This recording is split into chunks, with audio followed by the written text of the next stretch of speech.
kasus yang menjerat Menteri Pertanian sejak bulan Juni 2023, karena ini sudah diperiksa sejak bulan Juni, Menteri Syahrul Yassin Limpo gitu ya. Nampaknya yang perlu diperiksa juga soal total kekayaan yang dimiliki, karena ini nggak wajar, nggak umum gitu. Total case-nya 30 M, padahal total kekayaannya cuma 20. Kasus ini dari penggeledahan yang dilakukan oleh pihak KPK, itu KPK sampai membawa alat hitung uang. Kebayang nggak? Berapa banyak uang yang dibawa sama KPK?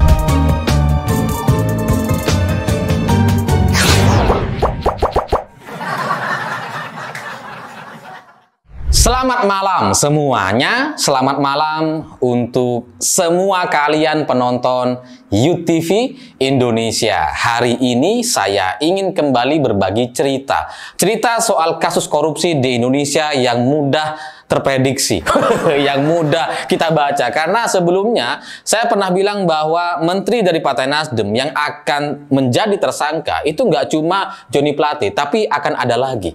Dan hari ini kita bisa melihat bahwa ternyata yang menjadi calon tersangka adalah Menteri Pertanian Syahrul Yassin Limpo. Ya, menurut KPK ini belum resmi menjadi tersangka, tapi kalau kita ngelihat dari berita-berita yang muncul di media mainstream hari ini, sumber-sumber dari KPK semuanya sudah menyatakan bahwa Syahrul Yassin Limpo memang sudah menjadi tersangka. Dan ini soal waktu saja kapan ini akan diumumkan. Meskipun di sisi lain prediksi saya itu agak meleset sedikit gitu, karena saya pikir yang akan menjadi tersangka itu Menteri Lingkungan Hidup, karena PPATK sebelumnya sudah mengatakan bahwa ada dana 1 triliun rupiah dari kejahatan lingkungan yang mengarah ke partai politik. Nah, kebetulan Menteri Lingkungan Hidup itu dari Partai Nasdem. Jadi awalnya saya pikir yang akan kena duluan adalah soal kasus uang 1 triliun ini. Tapi ternyata sekarang yang menjadi tersangka duluan oleh KPK adalah Menteri Syahrul Yassin Limpo.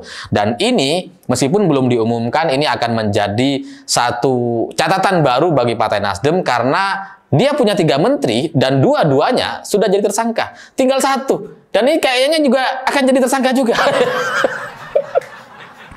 Jadi meskipun status tersangkanya belum diumumkan secara resmi, tapi penggeledahan yang dilakukan di rumah Syahrul Yassin Limpo itu kemudian kita bisa melihat beberapa barang yang disita oleh KPK itu cukup mengejutkan banyak orang. Karena kasus ini dari penggeledahan yang dilakukan oleh pihak KPK, itu KPK sampai membawa alat hitung uang. Kebayang nggak?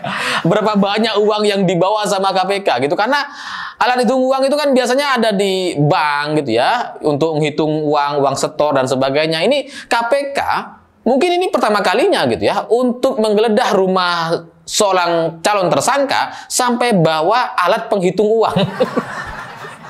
Dan katanya uang yang ditemukan di rumah Syahrul Yassin Limpo ini sebesar 30 miliar rupiah, atau sumber yang lain mengatakan puluhan miliar rupiah jumlahnya. Dan ini bagi saya unik dan agak janggal gitu, karena uang 30 miliar rupiah di rumah dinas Syahrul Yassin Limpo itu bagi saya gak sesuai dengan profil kekayaan Syahrul Yassin Limpo. Karena Menteri Pertanian ini total kekayaannya itu sekitar 20 miliar. Itu menyangkut soal rumah, tanah, mobil, dan semua aset-asetnya lah. Totalnya itu 20 M gitu. Kok bisa ada uang cash di rumahnya 30?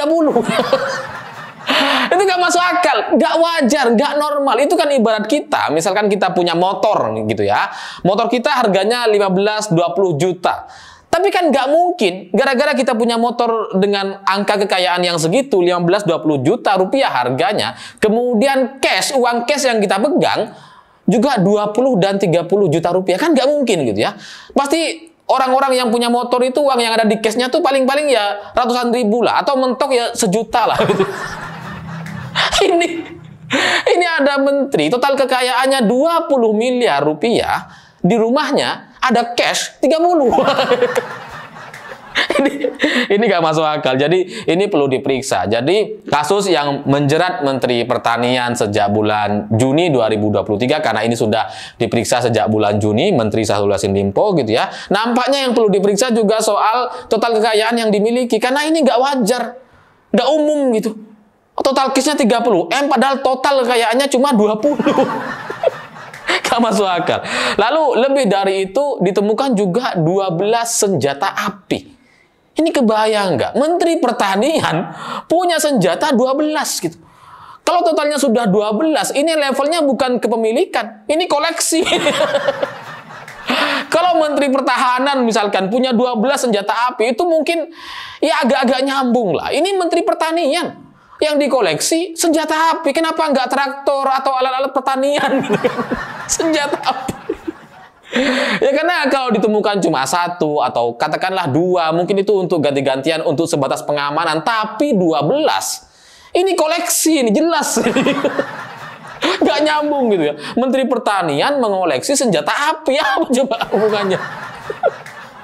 Jadi ya ini menimbulkan tanda tanya lagi. Ini sebenarnya menteri atau mafia? Kok nyimpen senjata banyak banget?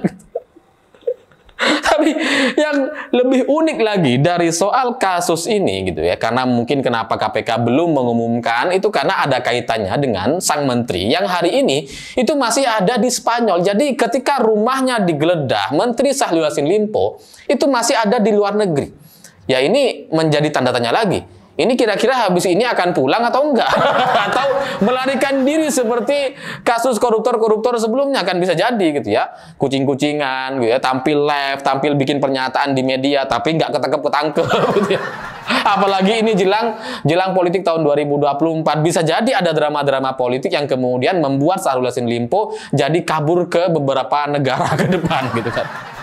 Ya semoga Pak Syahrul Yassin Limpo atau Menteri Pertanian kita bisa pulang ke Indonesia secepatnya dan segera menyerahkan diri ke KPK atau segera ditahan oleh KPK dan segera diumumkan sebagai tersangka supaya kasus ini nggak berlarut-larut sehingga tidak terlalu menjadi efek buruk kepada Partai Nasdem. Karena kalau ini berlarut-larut, ini terjadi drama-drama kejar-kejaran, kucing-kucingan atau kabur-kaburan, ini akan berdampak buruk sekali kepada Partai Nasdem ya. Tapi ya terserah Pak Syahrul Yassin Limpo atau Menteri Pertanian kita, apakah akan menghancurkan Partai Nasdem atau menyelamatkannya. Kalau mau diselamatkan ya segera pulang, segera selesaikan, dan segera berikan penjelasan-penjelasan. Karena kita itu penasaran gitu ya.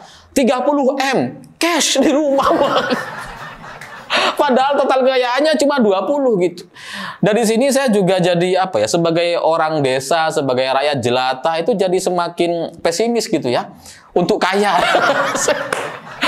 Karena kebayang nggak, kita itu kerja habis-habisan siang malam gitu kan, sampai capek, sampai sakit kadang-kadang.